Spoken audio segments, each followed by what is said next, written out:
साहब आने वाले हैं, साहब का बाथरूम साफ कर दें, साहब का दफ्तर साफ कर दें, साहब के लिए चाय लानी है, साहब आ चुके हैं तो आप उनके लिए पानी ला के रखो। साहब के घर में कोई सामान चाहिए तो चौकीदार को भेजा जाता है। साहब की गाड़ी साफ करनी है तो कोई मुलाजिम साफ कर रहा होता है। जब आप मस्जिद जाते हैं तो बाथरूम साफ नहीं होते, उसको यूज करने का दिल नहीं करता। बाहर आते हो तो चप्पल निकालते हो तो किसी की चप्पल तरतीब से नहीं रखी होती। तो हर सब की क्या वजह है? वेट, हम अब पास्ट में चलते हैं।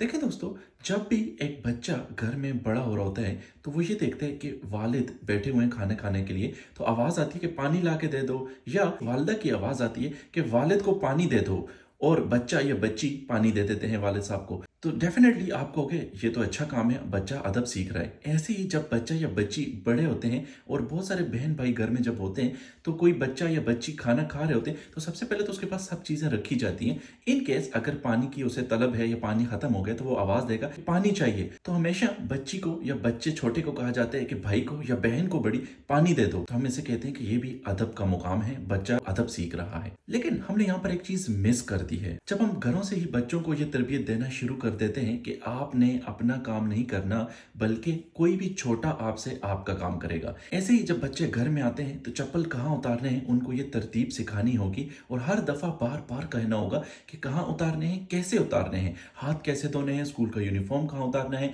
खाना कैसे खाना है, उसके बाद बर्तन कहाँ रखने हैं उठाकर। बच्चे बाथरूम यूज करते हैं तो उनको सिखाना चाहिए कि बाथरूम कैसे इस्तेमाल करना है। और इन दी एंड जब बच्चे सोने लगते हैं तो उनको बताना होगा कि आपने दांत ब्रश करने हैं, पाँव धोने हैं, अपने साफ सुथरे पाँव से आप जब बिस्तर के पास आओगे तो अपना बिस्तर तय करना है अच्छे से, उसके अंदर उसमें सोना है, और सुबह उठ के भी सबसे पहला काम अपने अपना बिस्तर तय करना होता है। जब ये छोटे छोटे डिसिप्लिन और बच्चे का जो काम है आप उसको सिखाओगे और पहले अपने काम भी खुद करोगे, तो बच्चा खुद ब खुद ये सीखेगा कि हमने अपने काम खुद करने हैं। इससे क्या फायदा होगा, चले आगे चल के देखते हैं।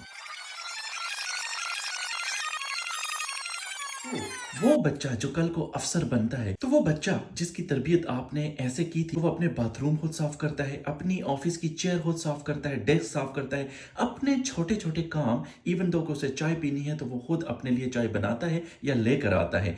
तब उसके अंदर ये चीज़ें पैदा होती हैं कि अपने काम, चाहे कोई भी मुलाजिम है आपसे रैंक में छोटा है, उम्र में छोटा है, आप उससे अपने काम नहीं करवाते।